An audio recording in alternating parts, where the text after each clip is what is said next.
train station was nearly empty, save for a few late-night travelers scattered across the benches.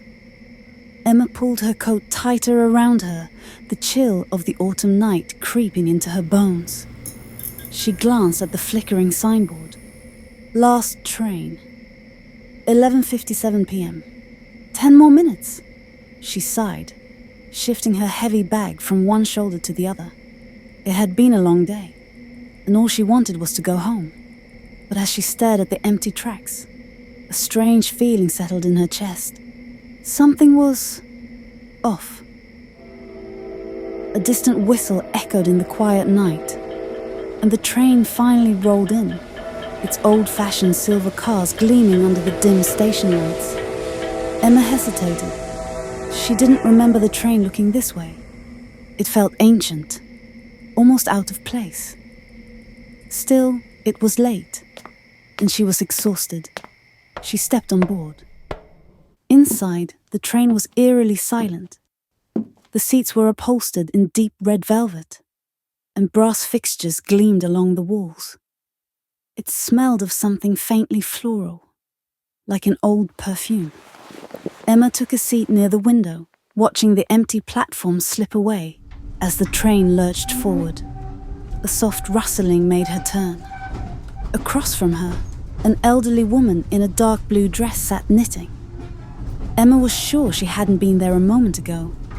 You almost missed it, the woman said without looking up. Emma hesitated. Missed what? The woman smiled, eyes twinkling. Your last chance. A shiver ran down Emma's spine. What do you mean? The woman didn't answer. The train sped up, the outside world turning into a blur. Emma's stomach twisted as she realized there were no stops listed anywhere. She turned to ask the woman again, but the seat was empty. The knitting needles lay motionless, a half-finished scarf resting on the cushion. Emma's heart pounded. She stumbled to her feet, moving towards the door, but there was no door. No conductor, no way out.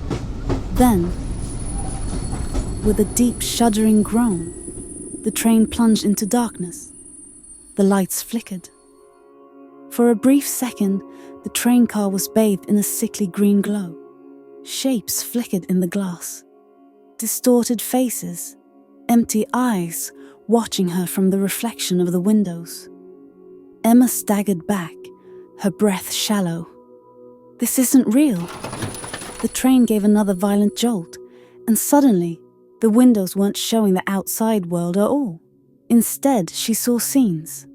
Her childhood home, a sunlit park, the quiet cafe she used to visit every morning before work. Then the images shifted. A hospital bed. Her own face, pale and still, lying beneath dim fluorescent lights. The steady beep of a heart monitor. Emma clutched the armrest, the realization hitting her like ice in her veins. This train wasn't just taking her home. It was taking her somewhere else entirely. The elderly woman's voice whispered in her ear, though no one was there. You have to decide. The train was still moving fast, the shadows outside growing deeper. Emma squeezed her eyes shut. Wake up. Wake up. Wake up. A sudden, piercing whistle filled the air. The train screeched, metal grinding against metal. Emma felt herself being thrown forward. Then, silence. When she opened her eyes, she was sitting on a hard wooden bench back at the station. The signboard flickered again. Last train, 11:57 p.m. The tracks were empty. Emma's hands trembled as she touched her face. She was here. She was alive. A gentle breeze rustled the autumn leaves.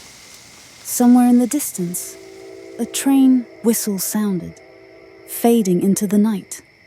She had been given another chance, and this time, she wasn't going to waste it.